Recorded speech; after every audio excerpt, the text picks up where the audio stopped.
Assalamualaikum warahmatullahi wabarakatuh. Selamat pagi semuanya. Om Swastiastu, salam sejahtera bagi kita semua. Saya ucapkan terima kasih kepada Bapak Dr. Adi Kusuma SIKOM MSI selaku dosen pengampu mata kuliah public speaking. Semoga Bapak selalu diberikan keberkahan oleh Allah Subhanahu wa taala, dilancarkan rezekinya dan dimudahkan dalam segala urusannya, amin ya rabbal alamin.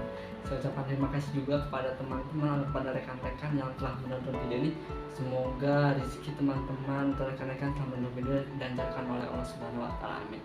Nah, kembali lagi dengan saya Muhammad Pranagiki dengan NIM 2213411. Nah, di video kali ini saya akan merefleksikan kegiatan pada mata kuliah public speaking, tepatnya pada hari Selasa tanggal 16 Mei 2025.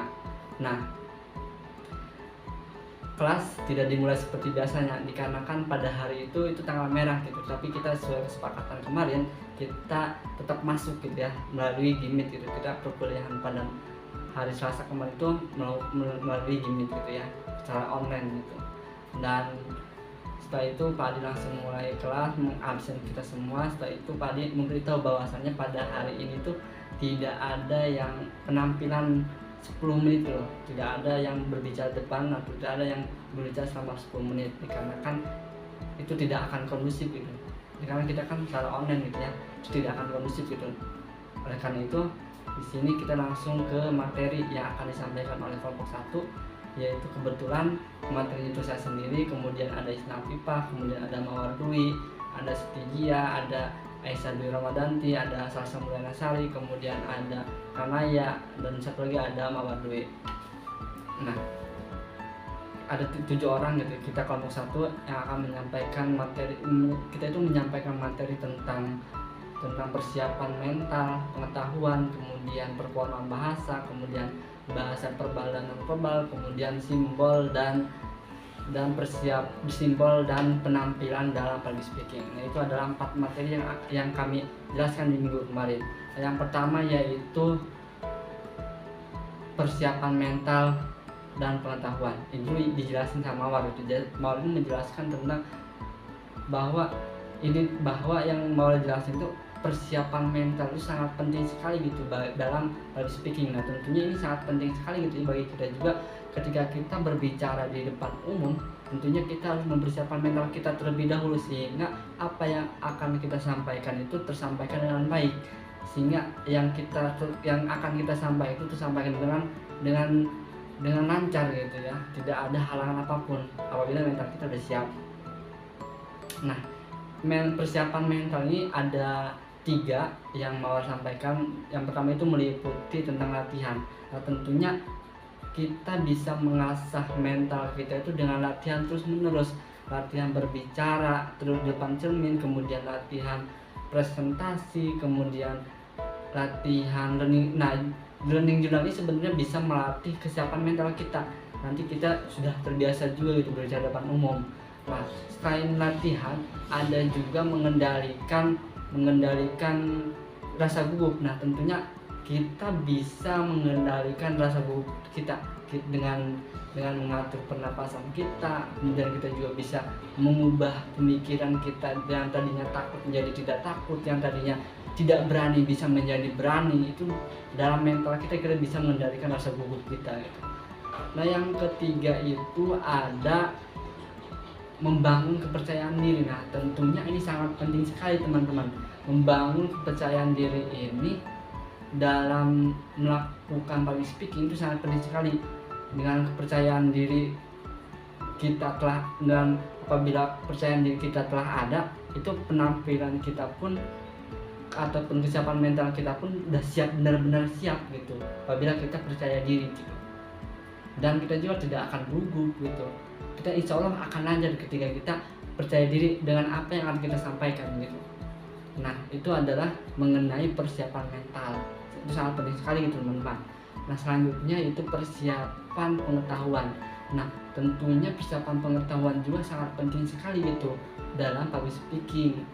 Nah, ini tuh meliputi yang pertama ada pemahaman materi. Nah, tentunya pemahaman materi ini sangat penting sekali dong bagi seorang pembicara. Nah, pemahaman materi atau menguasai materi, itu harus benar-benar paham dan benar-benar menguasai materi gitu ketika kita ingin berbicara di depan umum. Karena apabila kita menguasai atau paham dengan materi itu, kita akan lancar gitu, kita akan itu juga akan mudah dipahami gitu oleh audiens kita gitu ya. Kemudian juga nanti apa yang kita bicarakan juga akan tersampaikan dengan baik gitu ketika kita menguasai materi yang akan kita sampaikan. Nah yang kedua itu mengenali audiens. Nah tentunya sebelum kita berbicara itu kita harus mengenali audiens terlebih dahulu, karena kita bisa mencocokkan bahasa yang tepat gitu, kemudian kalimat atau kata yang tepat yang akan kita gunakan ketika kita berkomunikasi menyampaikan pesan gitu. Tentunya kita ini sangat penting sekali gitu mengenali audiens gitu. Setelah kita mengenali audiens, kita bisa mengatur atau kita bisa mencocokkan bahasa yang tepat, itu yang tepat digunakan untuk kita berkomunikasi untuk menyampaikan pesan tersebut gitu. Nah itu sangat penting sekali gitu mengenali audiens gitu ya, sehingga yang kita sampaikan itu bisa diterima dengan baik, bisa dipahami oleh audiens gitu. Nah yang ketiga itu ada teknik dalam public speaking. Nah tentunya teknik kayak persiapan, kemudian teknik menyusun kata, kalimat, kemudian dan lain sebagainya, itu kita bisa menggunakan teknik itu juga sangat penting gitu ya. Nah selanjutnya ada materi performa bahasa. Nah performa bahasa ini dijelaskan oleh saudari Isna.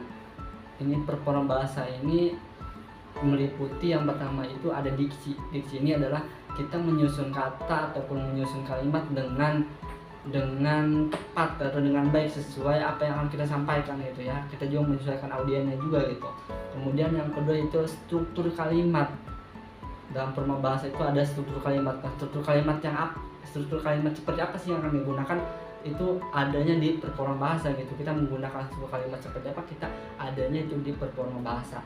Kemudian selain itu juga ada intonasi suara. Nah, intonasi suara ini ada tinggi, rendah, sedang gitu dan lain sebagainya. Kecil itu kan kita menyesuaikan konteksnya gitu. Kadang kalau tinggi itu cenderung menggunakan semangat atau menyemangati, itu kita menggunakan nada tinggi. Kemudian kalau nada sedih itu kan sedih, itu pasti kita menggunakan yang nada tinggi, intonasi suara itu kecil gitu ya. Nah kemudian selain itu juga ada gaya bahasa. Nah gaya bahasa juga termasuk dalam performa bahasa gitu ya. Gaya bahasa juga kayak banyak itu gaya bahasa juga ya, tergantung kita menggunakan gaya bahasa seperti apa gitu ketika kita menyampaikan public speaking. Nah selanjutnya yaitu bahasa verbal dan non verbal. Nah ini tuh dijelaskan oleh saya sendiri gitu ya. Nah tentunya kita sering memahami bahwa komunikasi verbal dan non verbal sama bahasa verbal dan verbal itu sama ya, tapi itu tuh sebenarnya berbeda gitu teman-teman. Karena kalau komunikasi itu adalah proses penyampaian yang akan kita bicarakan. Nah kalau bahasa ini ada alat yang akan digunakan dalam proses komunikasi gitu. Sebelum itu kan menggunakan alat-alat itu dulu gitu ya. Kita jelaskan satu persatu ya terkait komunikasi verbal dan verbal sama bahasa verbal dan bahasa non verbal.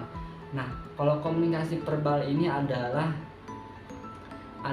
proses penyampaian gitu melalui kata-kata baik tulisan maupun tulisan. Contohnya kalau kata-kata ini seperti reading journal ini kan secara lisan gitu. Kemudian ketika presentasi itu kan presentasi juga kan secara lisan gitu, kita menyampaikan pesan secara lisan gitu. Kemudian seperti pidato, ceramah itu kan secara lisan. Nah terus kalau komunikasi verbal secara tulisan itu contohnya seperti apa? Nah contohnya itu seperti di jalan raya kan kita sering melihat ya ada tulisan hati-hati rawan anak-anak melintas atau menyeberangi jalan gitu ya. Itu kan contoh dari komunikasi verbal secara tulisan.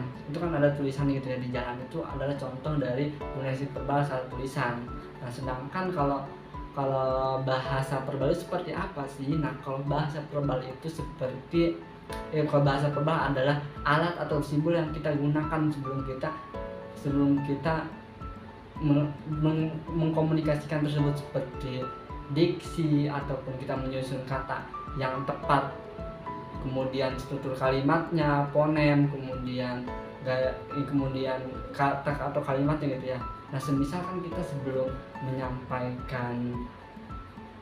menyampaikan presentasi itu kan kita menyusun kalimat yang tepat terlebih dulu gitu, kita menulis skrip atau menulis kalimat yang kita bicarakan di depan umum gitu ya. Kita kan menyusun kalimat terlebih dahulu. Itu yang dikatakan sebagai bahasa verbal gitu ya, alat atau simbol yang kita gunakan gitu melalui kata-kata ya.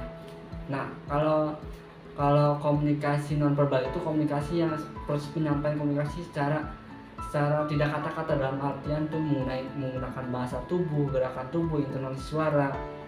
Nah, kita dalam presentasi atau dalam leading journal kan yang menggunakan gerakan tubuh tanpa kita sadari gitu ya, gerakan tangan gitu.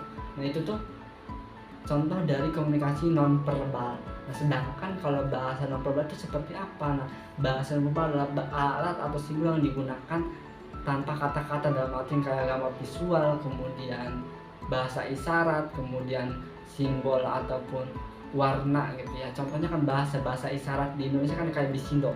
Nah, bisindo itu kan digunakan untuk orang-orang yang dalam artian latar belakangnya tunarungu gitu, bisa digunakan untuk orang-orang yang tunarungu gitu ya. Kemudian ada simbol atau visual, gambar ya, visual. Nah, kita juga di jalan sering melihat itu ada tanda P yang garis miring. Itu tuh tanda P yang garis miring itu menandakan bahwasanya kita tidak boleh untuk berparkir di area tersebut. Nah, kemudian ada juga tanda S yang garis miring, itu kan kita tidak boleh berhenti, gambarnya kita harus melanjutkan gitu ya sampai ke rambu lalu lintas selanjutnya gitu. Itu adalah contoh dari bahasa non verbal itu. Kemudian kalau melalui gambar, kalau melalui warna, kita bisa melihat bahwasanya warna hitam itu warna hitam itu cenderung gitu dipahami bahwasannya itu untuk menandakan duka gitu ya, duka kan di Indonesia gitu ya. Kadang orang yang meninggal banyak juga yang tajiah ataupun keluarganya juga menggunakan warna hitam gitu. Itu contoh dari contoh dari bahasa non verbal gitu ya. Nah, kemudian materi yang terakhir itu tentang simbol dan penampilan dalam public speaking. Nah, itu disampaikan oleh Jia gitu ya. Nah, simbol ini ada, yang pertama yang disampaikan oleh Jia itu ada intonasi suara, kemudian ada gaya bahasa, kemudian ada penampilan public speaking gitu ya. Itu adalah simbol. Kemudian ada juga yang terakhir itu ada penampilan public speaking, juga kepercayaan diri. Nah, kepercayaan diri kita itu kayak dalam pakaian kita rapi atau enggak dalam menyampaikan public speaking gitu. Kemudian juga itu lebih kepada penampilan atau gaya kita gitu, setelan kita dalam public speaking itu tersendiri gitu ya. Nah, dalam presentasi atau dalam diskusi kita pada minggu kemarin ini sangat interaktif sekali gitu ya, banyak sekali yang bertanya gitu ya mengenai materi tersebut gitu, antara audiens dan moderator juga saling melengkapi gitu ya, saling bertanya jawab gitu ya, saling berinteraksi aktif lah intinya mah ya. Mungkin hanya ini yang dapat saya sampaikan gitu ya di learning journal ke-10 ini, atau refleksiannya hanya sampai ini gitu, hanya sampai sini saja gitu ya. Saya ucapkan terima kasih kepada teman-teman yang sudah menonton video ini. Sampai ketemu di learning journal selanjutnya, itu learning journal ke-11 gitu ya. Saya ucapkan terima kasih. Wassalamualaikum warahmatullahi wabarakatuh.